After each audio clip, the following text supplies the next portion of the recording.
Everyone goes through life. We learn lessons in our 10s, in our teens, in our 20s, in our 30s, in our 40s. Today, as I'm in my early 30s, I wish to reflect on the things that have happened in my 20s, the lessons that I've learned, and maybe if somebody who is in their 20s might be able to reflect on and may avoid the mistakes that others have done. I don't think I've been this vulnerable in public, but as always, I like to take things head on.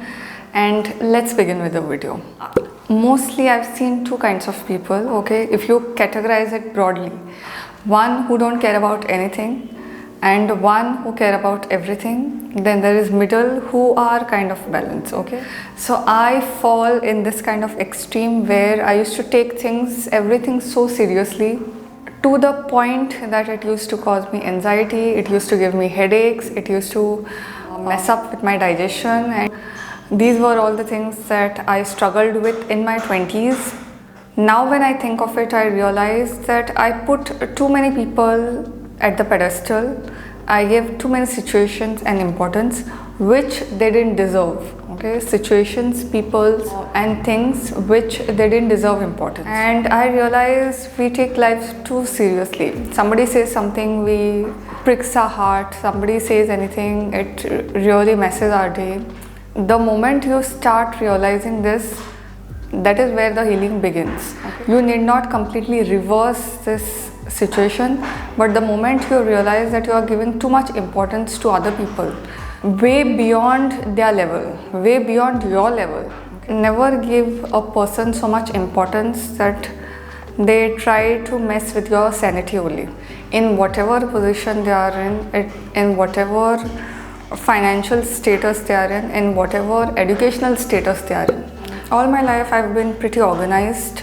If you are a long time follower of this channel, by now you must be knowing the kind of organizations, and I like things to be very systematic, be very organized. I feel in my 20s I took organization to a level that was detrimental to my health, to my mental health. Organizing things to an extent, if I didn't meet those goals, then I would beat myself up. I would be self-critical. I don't recommend this level of organization to anyone. It has also to do with anxiety and these things, because anxiety is a vague feeling. There is no certainty. It thrives in uncertainty. So you tend to organize everything around you to assure yourself that you are in control of the situation. Then not being able to focus. I was fairly well in academics. I was good in all the things that I was doing. Somebody asked me to sit for 1 hour in a place, or somebody asked me to concentrate for 1 hour, 1 or 2 hours. That was beyond my forte. Now that I have been a Vipassana meditator and have been into this path, I realize the kind of concentration that is developed and the focus that has really made me excel in several things. Focus is the only thing. Some people say consistency, dedication, determination. If you have focus, you will be able to get everything. Giving too much importance to others, what others are saying. We always have these mother-like tendencies, okay, especially females. Whenever somebody needs help, whether that person asks for help or no, we will go and run to give ourselves, to give whatever we have. That actually is not required. Everybody else's problem is not necessarily, you should try to make it your own problem.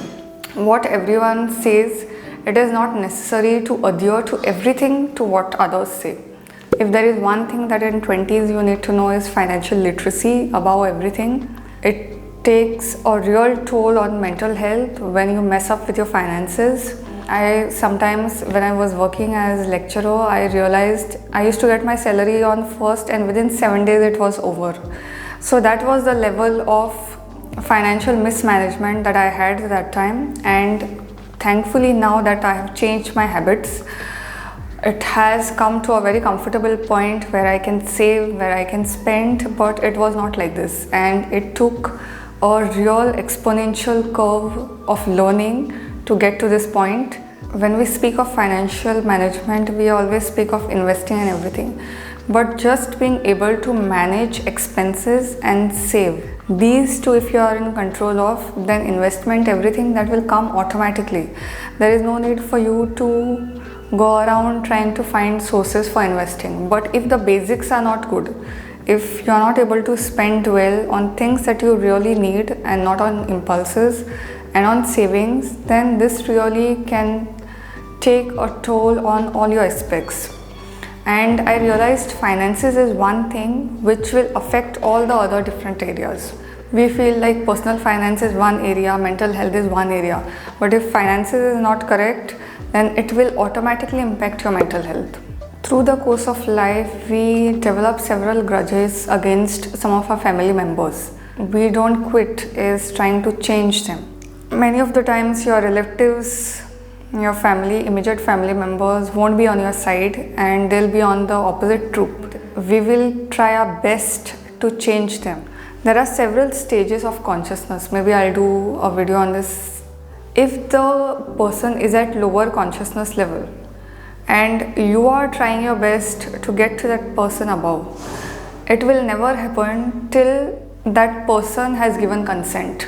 Do you understand? There is a saying, you take the horse to the river, but you cannot make it drink. And it is so true.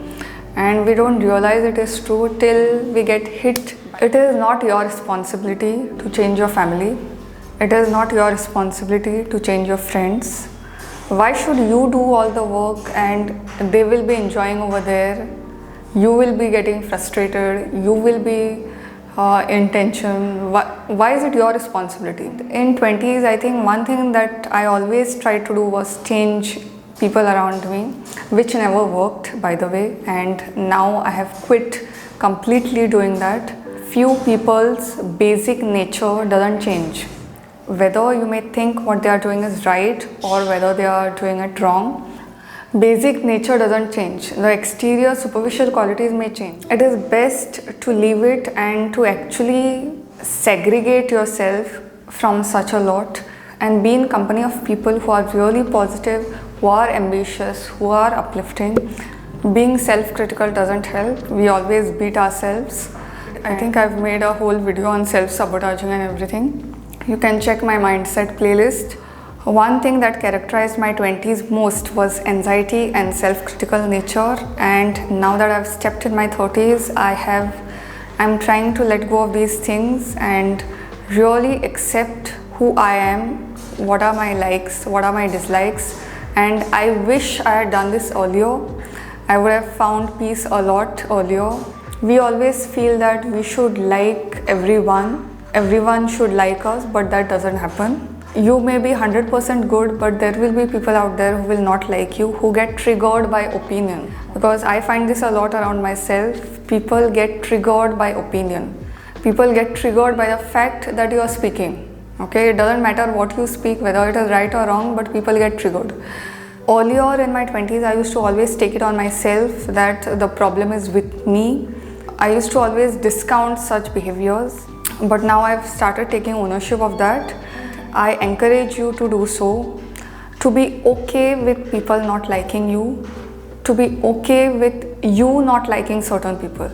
You know that I'm doing PhD, and here also when there is a kind of conflict, it usually gets everyone's attention. Sometimes labeling happens that she doesn't like anyone, she's not comfortable with anyone.